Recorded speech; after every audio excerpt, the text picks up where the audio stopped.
Hello and welcome to episode number 555 of Smart Podcast Trashy Books. I'm Sarah Wendell, and today Jessica Morgan and Heather Cox, better known as the Fug Girls, are my guests. They have been blogging since 2004, and like me, they have seen a lot of changes in the world online. So we're going to talk about how it seems like yet another media contraction is happening and how that affects us, and about their new Substack, Drinks with Broads. And of course, we also talk about fashion, stylists, and current trends. So if you're still looking at pictures from the Oscars like I am, this episode will be a real treat. Hello and thank you to our Patreon community. You are all wonderful and fabulous. Thank you so much for your support. It keeps the show going. Make sure that every episode has a transcript. Thank you, Garlic Knitter. If you would like to support the show, please have a look at patreon.com/smartbitches. Patreon members get some pretty nifty benefits, including a wonderful Discord and bonus episodes. So if you're interested, have a look. Patreon.com/smartbitches. This episode is brought to you in part by Headspace. I know you've probably heard as many times as I have about the power of meditation to improve mental health and well-being. But if you've ever tried to build a habit of meditation and found it really hard, consider Headspace. It has really worked for me.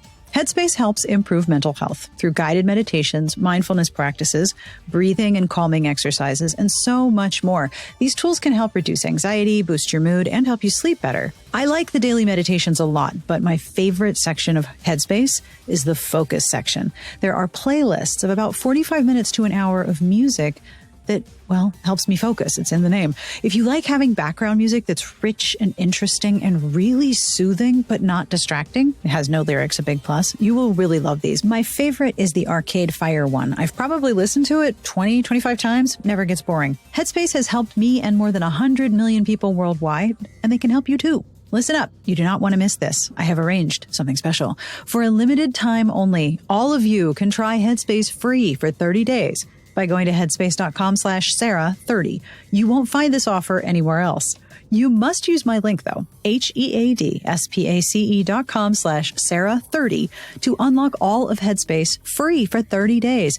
This is not something that they normally do. Headspace.com/Sarah30. And thank you for checking out the links that I share in the ads.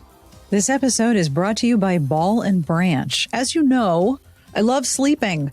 I need sleep. It's a foundational part of my ability to person when I'm awake every day. And with warmer weather ahead and longer days and more things to do, I need to make sure that I get my rest.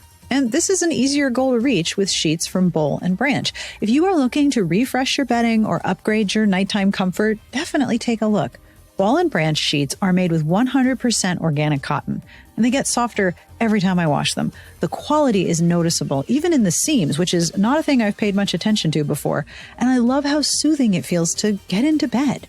The Ball and Branch sheets look beautiful, but they come in a great selection of colors. I went with a deep blue gray called Mineral, and it's beautiful. But the sheets are also really thoughtfully designed. They have deep pockets for the putting on the mattress, so it's never a problem.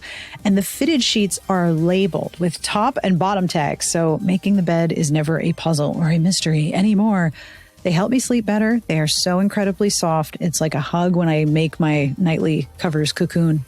Best of all, Ball and Branch gives you a 30-night risk-free guarantee with free shipping and returns on all U.S. orders. Sleep better at night with Ball and Branch sheets. Get 15% off your first order when you use promo code Sarah at ballandbranch.com. That's Ball and Branch, BOLLAND, branch.com. Promo code Sarah. Exclusions apply. See site for details. All right, let's do this interview. On with my conversation with the Fug Girls. I am Heather Cox, and I am one half of the blogging duo behind the website Go Fug Yourself. Fug, F-U-G. Let's hit that G nice and hard. We cover sort of the good, the bad, and the fugly of celebrity fashion on the red carpet. And I do it with my blogging partner, Jessica. Hi, I'm Jessica Morgan. I'm the other one. And in addition to our work on Go Fug Yourself, Heather and I have also written 4 novels, 2 young adult novels and 2 adult novels. And when you say adult novels, that maybe implies that these books are a bit spicier than they actually are. They're they're low spice. Adult contemporary women's fiction. There's so many words that come when you're trying to describe a book. Oh my gosh. And then the words themselves are not entirely enough to describe the book. And there's a place for all of it, but it's very funny because when we did switch from young adult to not young adult, you would describe it as young adult and adult. And I would do that so casually. And then I'd look and people's eyes would be wide. And I was like, I think you're imagining 50 Shades. And like, no, if you're looking for that, we're not your girls. Yes, it's true. Now, you have been blogging for a long, long time. We just established before I hit record that you started in 2004 and I started in 2005. So we are now permanent residents of ye olde blogger old folks home. That's right. With our little rocking chairs on the front porch because we've seen the internet evolve. What are some of the aspects of running a blog that you still love? Because I say this all the time to people. It is such an antiquated technology. Blogging is so old school. And yet, for a lot of reasons, it feels like the sort of style and ethos of blogging as basically essays and commentary is coming back. But it's I hope so. Right? Definitely so. I mean, I do think that for us, or at least for me, I can't speak for Heather, the part that I still enjoy primarily is like getting to talk to the people who read the site. I mean, I enjoy the writing part still, but after 18 years of covering the red carpet, there does come a point where you're like, how many more things can I say about a sheer skirt? Let's see. So like, that's a good writing challenge that I enjoy. But I mean, I think for me, I really just kind of like the aspect of community around it still. For sure. The community aspect is really outstanding. And we value it a whole lot and we try to nurture that as best we can. I like being able to provide procrastinatory material for people that is what I would want when I am procrastinating.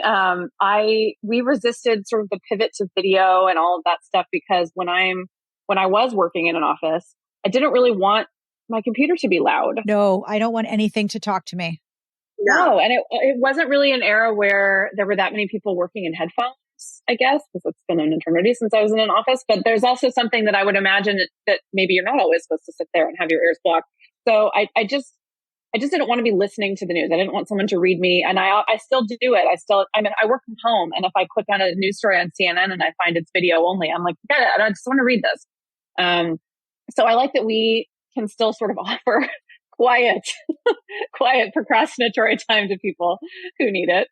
I know people have moved to YouTube channels and people have moved to TikTok and stuff like that. And it's not my thing. And I like that we still have a website where we don't have to make our faces front and center. And it's not because I'm afraid to show my face or I'm trying to be anonymous or anything. It's just like, it becomes so much more about you when you're sitting there yapping at people. And I feel like I'd rather just sort of let me and my personality and my writing come through in words sometimes. That's just how I'm wired. Absolutely.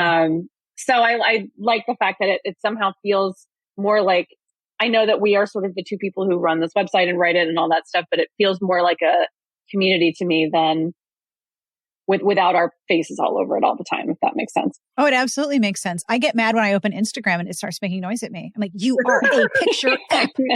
You are for pictures. Shut I did not give up. you permission for this. I have gone on many a rant about the fact that my iPhone silence button doesn't silence the whole thing all the time. Like if I turn off the ringer, I also want it to turn off the volume. I don't want Instagram to come up and be like, hello. I will say, I think there are so many content creators who are great at camera. Oh, yeah. It like really works for them. And I am very impressed by those people. And I enjoy a lot of folks who do a lot of to camera stuff.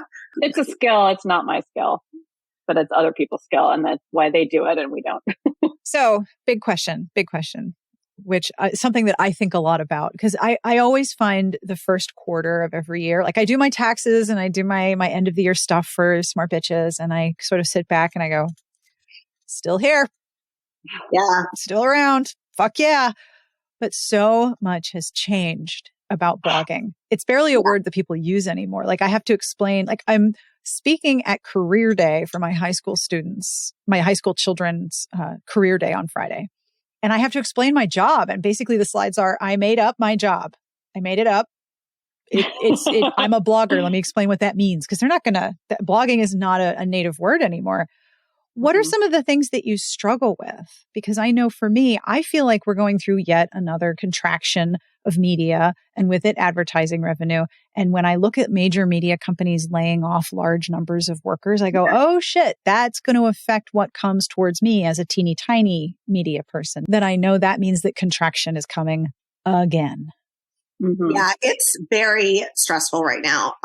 Heather and I have had a lot of conversations over the last 6 months about the fact that money is getting, on our end, traffic is basically the same, but the money coming in has fallen dramatically. And it's very much outside of our control, which is frustrating because there's only so much you can do. And I mean, for us, the site's 18 years old and our ad broker will maybe be like, well, maybe you should get more traffic. And I'd be like, we'd love more traffic, but it's kind of baked in at this point. Everyone wants more traffic. I get it. But that's very difficult. I'm 47. I worked at an internet company in the turn of the century that my condolences. Bite your tongue.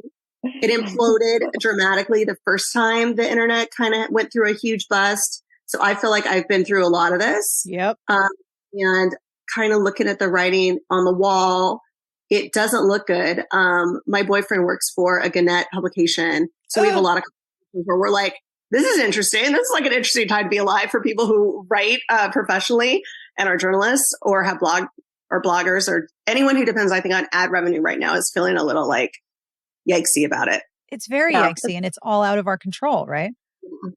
It feels like it doesn't really matter anymore what you do or how much you do. It just it's all out of your hands. And I think for us, some of this issues come up because web hosting's not getting any cheaper. Nope. And the photos don't get any cheaper. No, you have the licensing for all of the images that you have to use. You have to pay a licensing fee for all of those pictures. You can't just scoop them off of Google. Right. And the way that we've sort of worked that out is that we pay everything once a year. Mm-hmm. Ouch. So we pay for our hosting once a year and we pay for we've sort of did some math to figure out roughly how many photos we would need. And for the most part, we've been right. Although last year, right before the Emmys, Jessica and I were like, we have 30 pictures left the week before the Emmys. I need everyone in a group shot. Could all the celebrities please move into the camera? Definitely, we're like, oh, look, everyone from Abbott Elementary saw this picture together. We're going to use that one. Sorry, you guys. Yeah, it'll be like a senior picture of the entire senior class in the auditorium, and everyone's head is this big. Yeah, that's the one you want. Trust me, her earrings were great. Sorry you can't see it.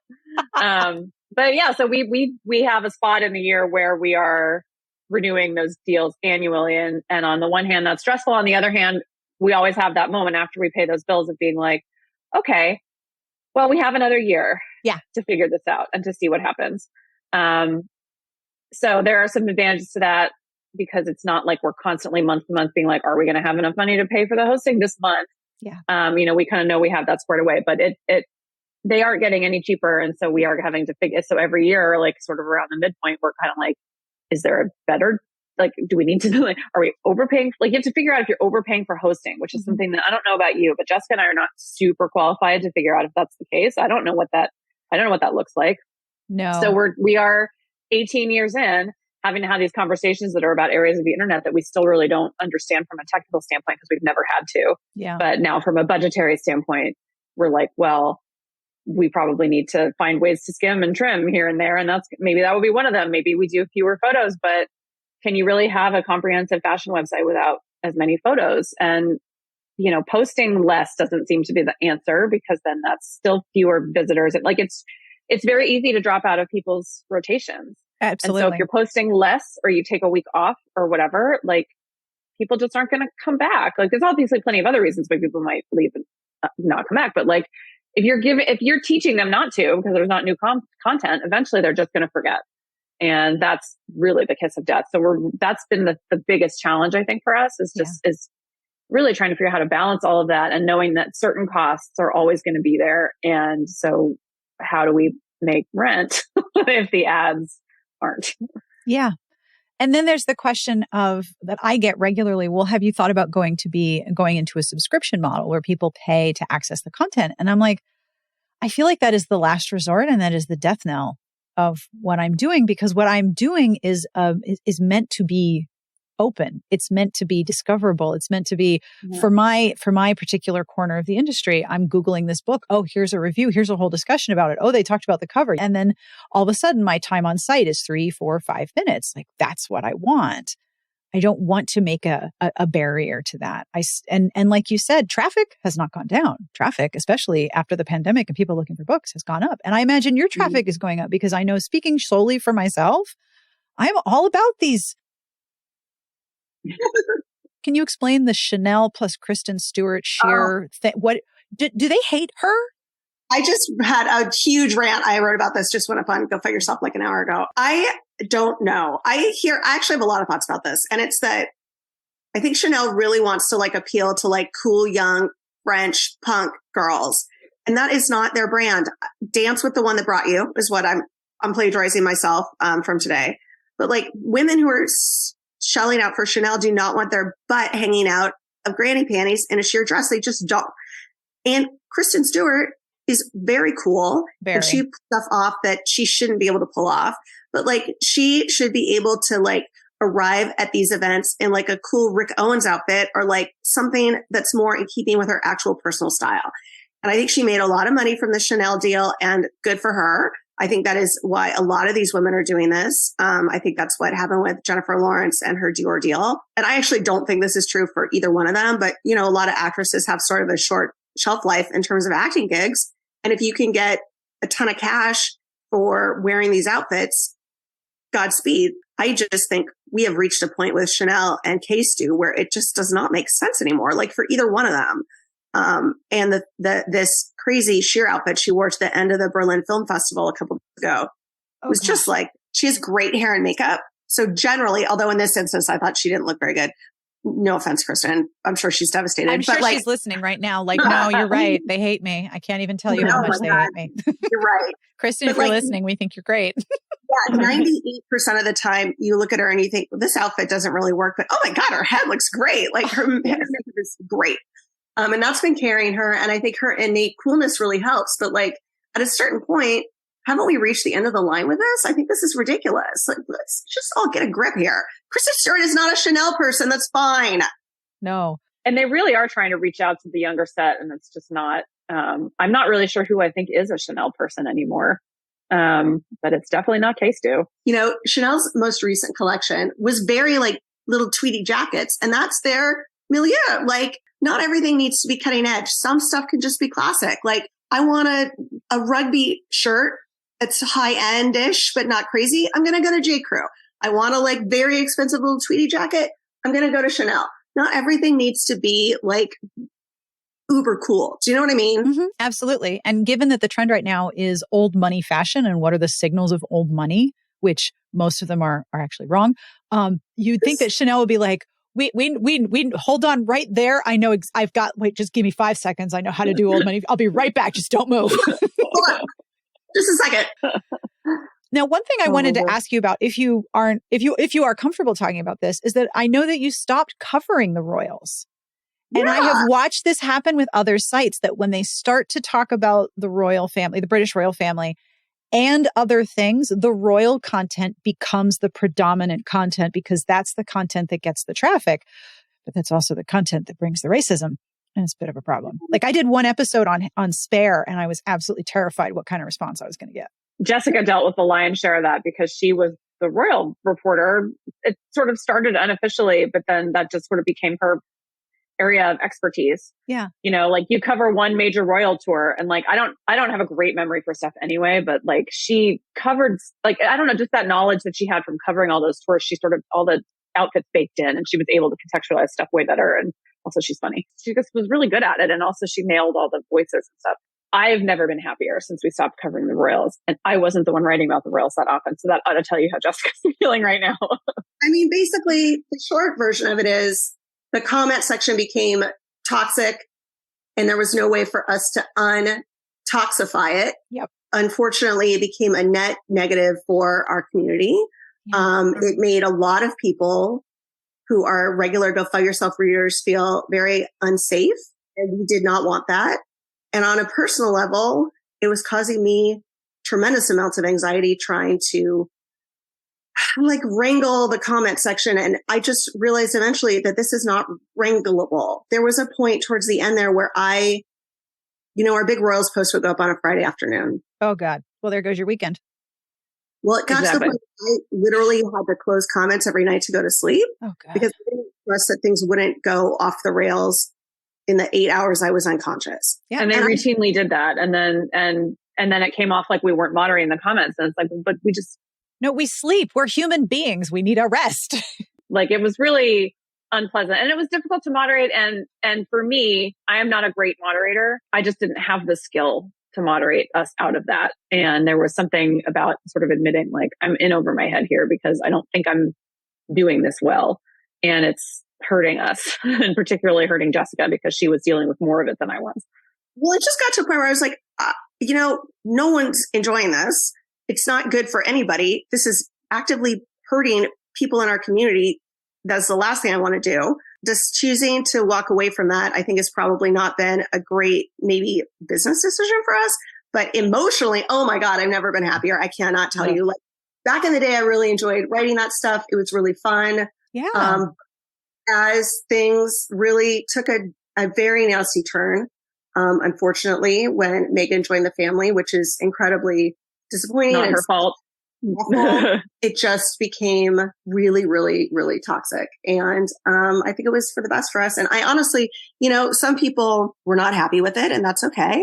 But there's a lot of places to talk about the Royals on the internet if you want to. Oh, there are a few. We had to draw a boundary. I do think what I was going to say is I think a lot of people were upset with it, but I think a larger portion actually of readers are like, oh my God, thank God this is over. That was a nightmare. Like it is better for us. I think most of our readers, I think, are super supportive of the decision and are happier themselves coming to the website and knowing that they're not going to read something that's like a terrible microaggression about Megan that's going to upset them, or like any number of things that like could have gone wrong in those comments. But being able to go to sleep without thinking like, oh my God, what am I going to wake up to tomorrow? Yeah. Honestly, it's not about my quality of life entirely, but that has been a bonus for me. Yeah. I just couldn't do it anymore.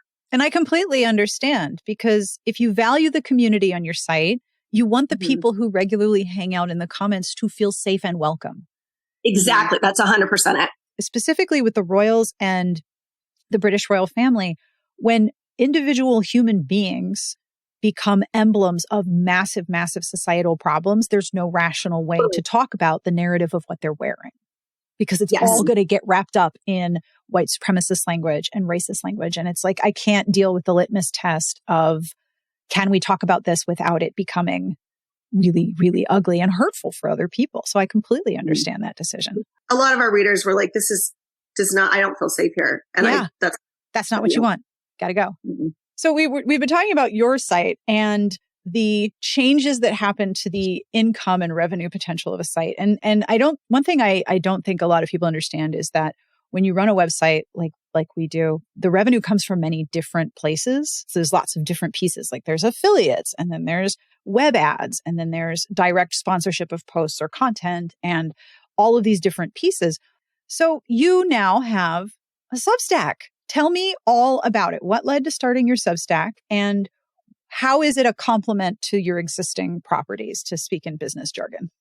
It's funny because when you talked about freelance writing, and we were like, no, we haven't done it in a while. It's a muscle that has gotten really flabby for me. And it was the thing I was a little bit nervous about starting the Substack, but also maybe the most excited about it because it is a good skill in a way that, like, yeah, there are days when I sit down to write a post on Go Fug Yourself and the blank screen is taunting me. Oh yeah. And it's a space you have to fill and you got to figure it out. But we've got found content to fill it out. Like, it's like, okay, well, at least I have this picture I can jump off of. And there's something wider open about Substack that is intimidating, but also exciting. Cause it kind of feels like, oh, I'm going back to those days where we would freelance, but there isn't like, Jessica and I aren't sitting there trying to come up with 7 different pitches for an editor. And like, you're not waiting. You can just kind of have fun with it. But I would be lying if I said some of the reason we did it wasn't financial. Absolutely. It's financial. No shame. We're having a ton of fun with it. And I think we would be doing it even if we had 0 paid subscribers.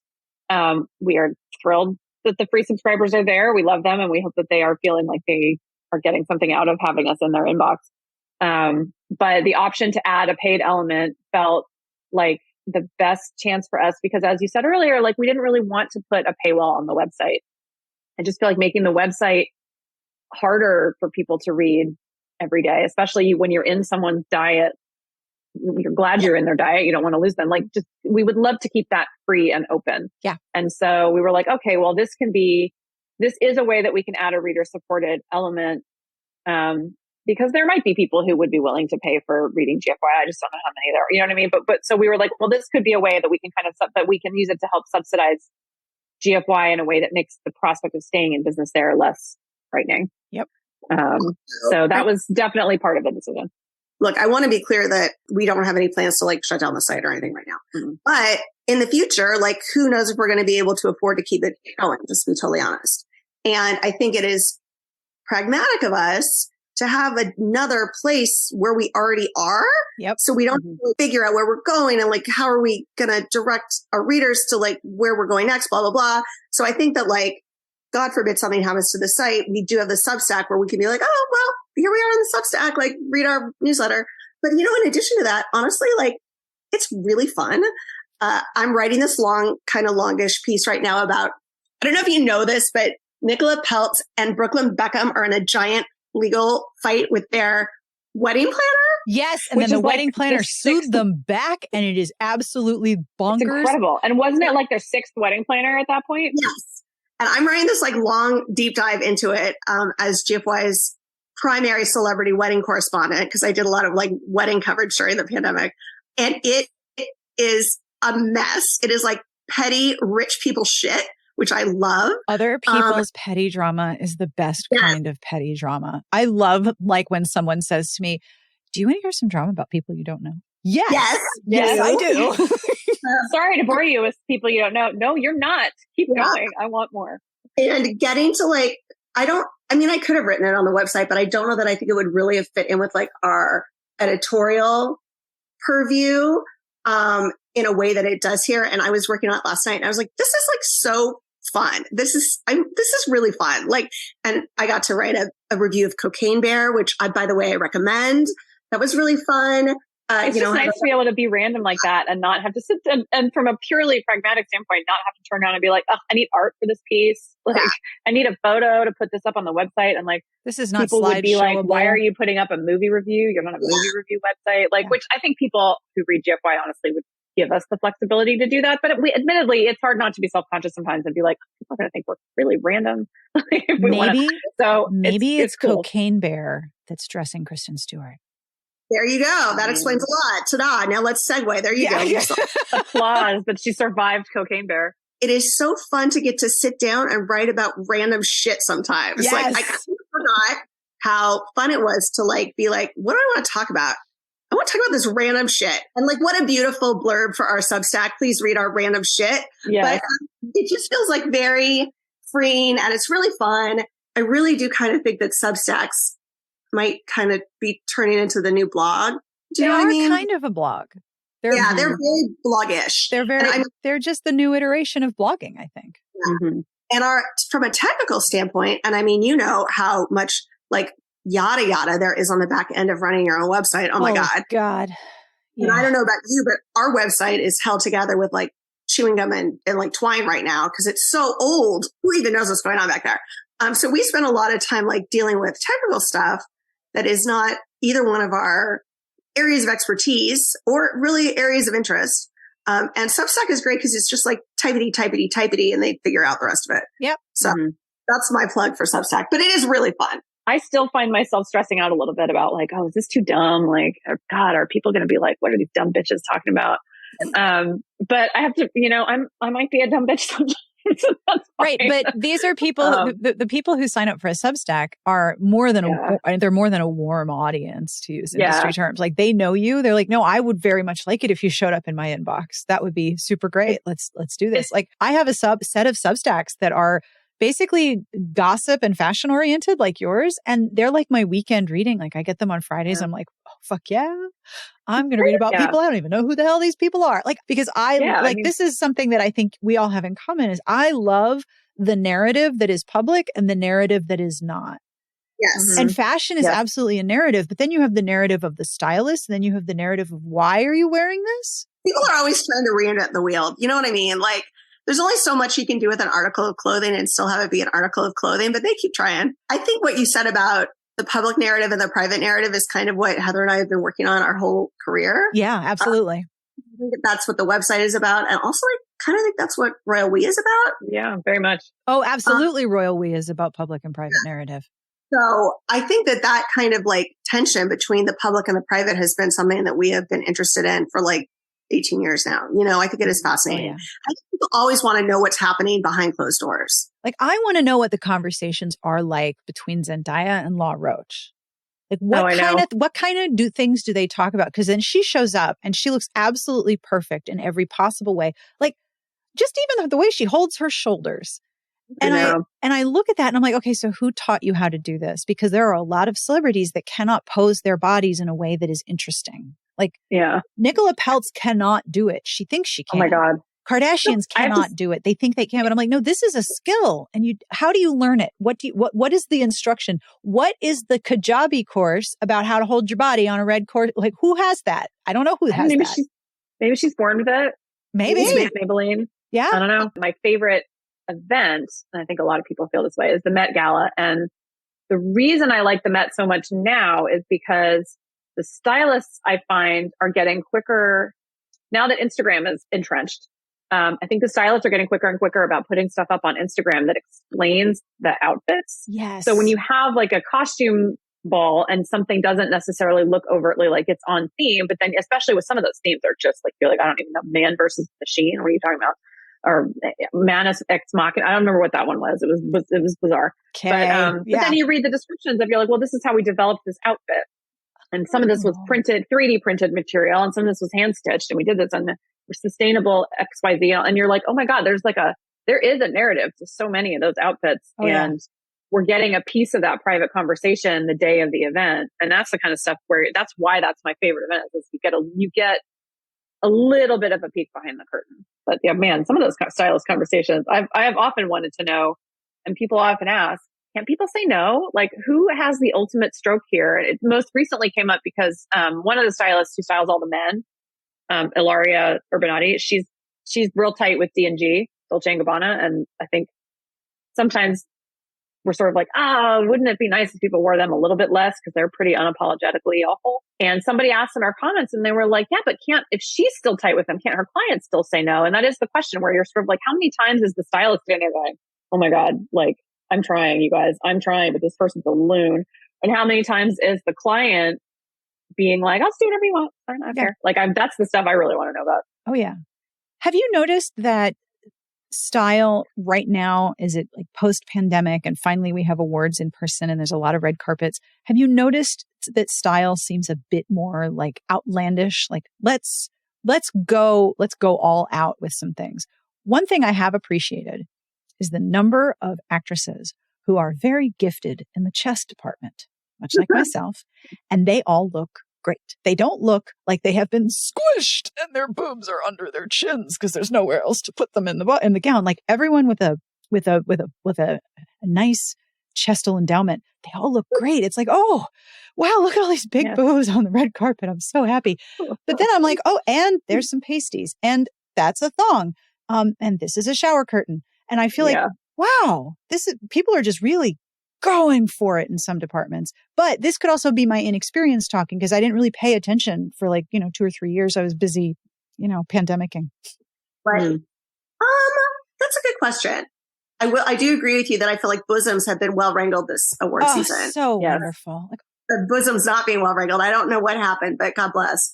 I don't know if I think people are going more over the top than they did in the past, but I will say, I think there was a school of thought where some people thought that the pandemic was going to like doom everyone to wearing sweatpants all the time. And I remember reading that in like 2001 or something and thinking, I don't think so. I think the celebs are going to come blowing it out when they can leave the house again. Oh yeah. No question. 100%. And I think that's come to pass. There was definitely a moment in time where people thought it's going to be the death of the red carpet. We don't need, it's frivolous. And we don't need any of this. And we were always sort of banging the drum for like, we kind of do need it. Like, I'm sorry, but it falls in that same category of, how can you be talking about this when there's starving children and a train wreck and people are dying. And like, yeah, there are horrible things happening in the world. Like there's plenty of reasons to wake up in the morning and think, oh my God, what happened overnight that I missed? You know what I mean? Yeah. But we need breaks from that. And that's why like everybody needs to contain multitudes. And sometimes I need to read something about somebody's like visible thong in their sheer dress. Yes. And I think celebrities who are also human probably feel the same way. And so when the world sort of revved back up again, I was not surprised to see people coming out and being like, no, we're still doing this. Still doing the red carpet. Cause like, oh my God, we need this. We need happy stuff to talk about. We need crazy stuff to talk about. We need ugly stuff to talk about. We need stuff that doesn't mean everything. Like I don't want to feel like Atlas all the time. Like I don't want to, I need something like I would love to write a Substack about Brooklyn and Nicola and be like, yeah, that's great. That's something that I can read because I have read a lot about the other stuff. Yeah. And I need a brainwash. I need a brain break. People need to have fun sometimes. Like, I mean, and also no one is like, how are you still watching baseball when there's a war? Like no one says that about sports. I love sports. I'm thrilled that I can still watch baseball, but like people are going to wear cool outfits. It's going to be fun. Let's all enjoy ourselves for 45 minutes looking at these people's ensembles. And I think the celebrities, honestly, they're working people. They need the press. Like these people are rich, but they still need to promote their shit. Yep. So of course they're going to put on a kooky outfit or not. They're going to put on an outfit and they're going to go out and promote their project. Like this is legitimate. Also, one expression of being alive is decorating yourself. Exactly. Even animals do it. Yeah. Your plumage is part of being alive. Like even if no one sees me, I'm like, I'm going to wear some earrings today because I feel like it. It's an expression of self, and being able to express yourself is an element of being not dead. Right. I love watching people parade and promenade. Like I think Cheryl Lee Ralph is a great example of that. Having just said, Carrie Condon sort of is on the scene for the first time and is keeping it simple. Cheryl Lee Ralph's been acting forever and finally is getting the critical and she probably always was a critical darling, but she's getting awards love. Yes. Much deserved. And I remember when she first sort of came up through Abbott and was nominated for the Emmy and stuff, we were like, I want her to get hooked up with a stylist who starts getting her some major outfits that are in the vein of the megastar that she is. And she's totally, I don't know if she's changed stylists, but like she is going for it in the best way. And like you've sort of seen that needle move. And she feels like someone who is like, I'm a fantastic woman. Look at my plumage. And it's so wonderful to see. I read in coverage of the SAGs, that was where she was wearing the beige outfit with the cool sleeves. Her daughter is her stylist. Oh, interesting. She wore a Ghanaian designer to the NAACP Image Awards, which is on the site. And it's a wonderful outfit and so very different, 180 different from what she wore to the SAGs. And yet she wore them both so well. I think the juxtaposition of those two outfits and which one she chose to wear to what is fascinating and storytelling in and of itself. Yes. And yeah, I bet I just hope they're having fun with it. It seems like they're having fun with it. Yeah. And, in the end, I think that's all we want. Even with the shears and the hideous stuff that we hate, like don't keep wearing that stuff. It's like, don't listen to us. We desperately love to like pull our hair out about a hideous dress. So like keep doing that. You need that element. It can't just be, black tux. You need like kapow. I did not like what, as we discussed, Kristen Stewart recently wore, but I'm thrilled she wore something so insane because we all wanted to talk about it. It's fun. Yeah. It's fine. Like, she doesn't care, I don't really think. And she doesn't care. And I think she totally has the attitude of like, it's an outfit. I'll wear something else tomorrow. She seems like somebody who has her head totally screwed on straight about all of that. Oh, yeah. Which I think is why fashion's fun in the first place. Like, we're not trying to stamp out somebody's self-expression. Like, we don't think your outfit works. Okay, I hope you liked it. But if you didn't, there's tomorrow and tomorrow and tomorrow and tomorrow. You're going to change your clothes. 100. You're going to change your clothes. Faster than your hair grows. You'll wear something else. Yeah, exactly. So like, I think I just sort of think she feels like, whatever, people hate it. Who cares? I'm going to wear a leather jacket tomorrow. And they'll be like, oh, it's better. She's still cooler than me.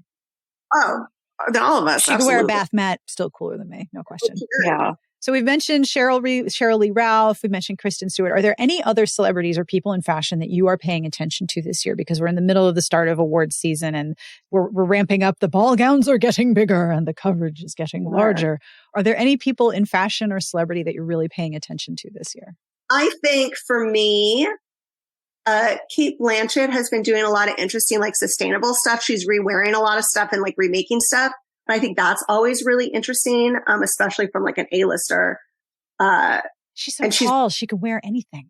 Yeah. And she's got like quite a wardrobe to draw from.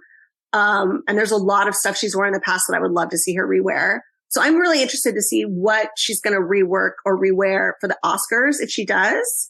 I think Michelle Yeoh has fabulous taste and has had fabulous taste her whole life. So I'm very interested to see what she's going to wear to the Oscars. Her jewelry alone is just. I mean, I just feel like we're in an era right now, and maybe I'm not being fair to the prior eras, but it really feels like there's a lot of older women who are chic as hell right now. Yes. And being celebrated for it in a way that it wasn't always the case. Like, I'm trying to think if anyone really gave a shit what Meryl Streep wore to something in like the 90s, and probably nobody did. But like, and that's maybe not the right age comparison, but for a while, it really felt like it was youth. It was youth and fashion. And now it's everything in fashion. And we are talking about Sheryl Lee Ralph, and we are talking about Michelle Yeoh and Jamie Lee Curtis, who keeps it generally very simple, but is excellent at understanding. She just sort of has an unerring eye for what works on her. Yeah. And for making something that, like, she wore 2 dresses this past weekend to the PGAs and to the SAGs. They weren't necessarily that wildly different, but they were different colors, and she styled them slightly differently. And she just they just both really worked on her, and you didn't get sick of it. Like, you were just like this. And she just looked really, again, chic. Yes. Not, and Michelle Yeoh is leaking glamour out of her pores. And it's so cool to be watching those women have their moment. Yeah. And be on, and Angela Bassett, like, oh my God. I'm always excited. Like, and some of the stuff she wears, I don't like, and some of it is amazing. And but it's always fun. It's always fun to watch. And I'm always excited when I know she's coming to something. And Tracy Ellis Ross, that's another one where you're like, what? She and Carla Welch work together, and they will go from the most outlandish pants to this really simple column dress that she just wore to the NAACPs, and both of them work. Yep. So I think I'm just really enjoying that age bracket, are enjoying the spotlight. Did you see Grace Jones's campaign for Wolford? No. Oh my God. Okay, I will send you guys a link. Yes, She did a campaign for Wolford. She is 74 years old. You would not believe it for a second. She is just exquisite. Oh my God. And she's and much like Jamie Lee Curtis and Viola Davis, she inhabits herself. Like, her clothes, she is wearing her clothes. Her clothes are never wearing her. Mm-hmm. It's amazing. She is amazing. And you said Grace Jones, and it reminded me of Jodie Turner-Smith, who is the person I feel like needs to play Grace Jones in a biopic someday. They should soon. just have a buddy comedy, right? Oh my God. Yes. Put him in a car and let him drive across whatever landmass you want. Right? And I would watch that show. And Jodie is extremely funky experimental with fashion. So anybody who is looking for a good time, look up pictures of her. I always ask this question: what books are you reading right now that you want to talk to people about? And if there isn't a book that you're reading, because it is fashion season, if there's a piece of pop culture that you're obsessed with, please bring that too. Okay. I have 2 items to discuss. Please. One is pop culture and one is a book. First, you said earlier in the conversation that you love gossip about people you don't know. Do you listen to the podcast Normal Gossip? I do indeed. I mean, I just feel like if you like gossip about random people you don't know doing dumb shit to each other, Normal Gossip is a delight. It's amazing. I have this in mind because it's coming back pretty soon. But for my book, I'm going to recommend our friend Amy Spalding has her first women's contemporary novel out now called For Her Consideration. It is very award season appropriate. It is about a woman who falls in love with an actress who I imagined the entire time I was reading the book as Kristen Stewart. So this is all very apt for our conversation. It is a delightful queer romance set in LA. It has a lot of brunch scenes in it. So if you like brunch, you're going to like this. Normal person dating famous person, you're going to like it. It is just delightful, and I recommend it. Well, it's also like very entertainingly specific about a very unusual Hollywood job. The protagonist's job is she works for like a PR person, and her job is to communicate via email as the celebrity. She like runs the celebrity's email for them. So they don't have to do their own email. But she has to write as if she is them. And obviously then she like falls in love with one of the celebrities. It's very specific, which I think, specificity is the mark of a good piece of fiction in my mind. And it is, so it's like really fun behind the scenes stuff. It's just delightful. It's set in LA. Like it's got a great friend group. There's a sassy cat in it. So like it's fun. Also apt for our conversation, except for the murder part, is, there are 2 series right now that I tend to snap up as soon as they come out. One of them is the Thursday Murder Club book series by Richard Osman, which is not a surprising recommendation. I'm sure everyone's, but if you haven't heard of it, they are, it's set at an old folks community in England. And it's this group of 70 and 80-year-old people who, their hobby was solving cold cases, but obviously then real murders find them. But like the backstories and personalities of each of the characters are so beautifully done. Like I read it with extreme envy every time because I'm like, I wish I had thought of this. And yet I also know I wouldn't have done as good a job at this. I'm glad you thought of it first, sir. The author, one of my favorite game shows in England was this game show called Pointless, and the author was on that. And so that was a fun discovery for me. But I thought of it with us because we were talking about being in the blogger old folks home. And that's kind of what I hope our blogger old folks home experience will be, which will be solving capers and, being sassy. So I'm looking forward to that. And then Jessica just told me, today that, I think that Deanna Raybourn has another Veronica Speedwell book coming out. And I forgot they usually come out in March. Yep. And that's another one that I get immediately. And that's sassy Victorian lepidopterist, which I only know that word because of her. Thank you. And like sexually liberated in Victorian England, solving murders, most foul. They're wonderful. And apparently I'm really into murder right now, you guys, because the other thing that we've been watching is Poker Face on Peacock. Oh my God, it's so good. It's so good. It's like the Columbo style series from Ryan Johnson, who did Glass Onion. It's really good. And like I have learned about myself since Russian Doll that I find Natasha Lyonne incredibly compulsively watchable because she is so good at making all of that dialogue sound like stuff that's just rolling out of her mouth. Yep. She's so natural. And the guest casting on Poker Face every week is always excellent. It's like God tier, hey, it's that guy, right? It's excellent. We just watched the episode with Ellen Barkin, Tim Meadows, and Jamila Jamil. As you do. And it was pretty sublime. But they've all been good. I think my favorite one might have been the barbecue pit one with Lil Ray Howery. Anyway, I highly recommend that. If you don't like Natasha Lyonne, don't watch it because you're not going to like it. But like, I find her delivery so dry and funny and natural, and I cannot recommend it enough. So good for Peacock. I do not know how Netflix didn't get this because they have the Glass Onion Knives Out series. I don't know what happened, but they have to be kicking themselves right now. I have a recommendation for you. You can watch it with subtitles or you can watch it dubbed. Netflix has a Polish series called The Green Glove Gang. It is about a bunch of older women who are burglars and they get found out. And so they hide out in an old folks home because no one will look for them there. And then it turns out things are strange and not good inside the old folks home. So they have to figure out what's going on. And there's a lot of hints to the fact that, Green Gloves, Robin Hood, what are they doing with their burglary, ill-gotten gains. But it is, if you've read Deanna Raybourn's Killers of a Certain Age, it's a very similar vibe, and it's so fun.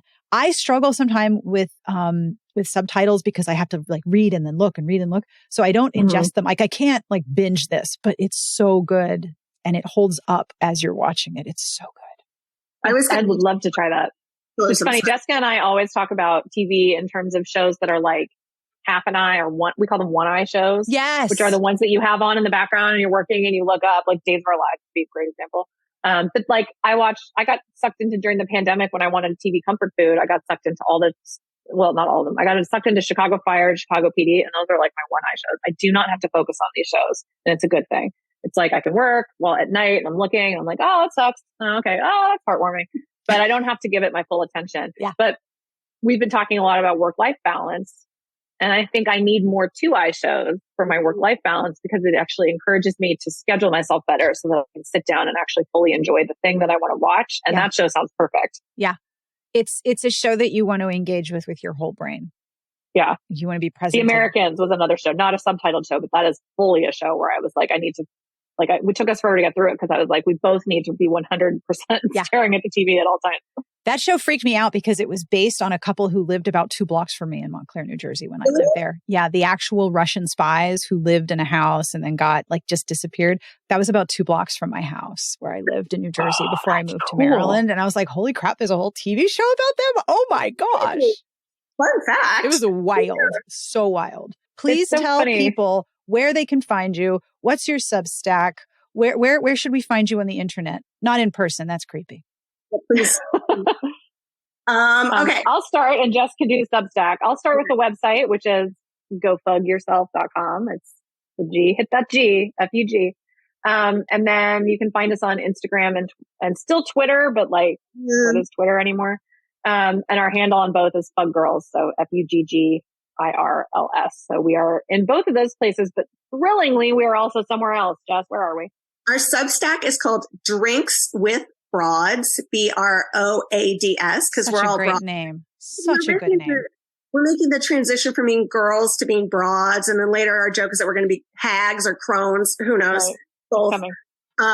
But yeah, so Drinks with Broads is our Substack. We would love to see you there. We have 2 issues a week. We talk about random shit, as we've said, but mostly pop culture stuff. I don't think either one of us is going to be writing an impassioned treatise about Putin or something. I mean, who knows? But that seems unlikely. It's mostly celebs, movies, TV, kooky stuff like that. And it's really fun. So come on by. And that brings us to the end of this week's episode. I want to say a deep, deep thank you to Jessica and Heather for hanging out with me and talking business and blogging and fashion and celebrity and trends and weirdness. And I also subscribe to their Substack, and it's pretty fabulous. I love reading it.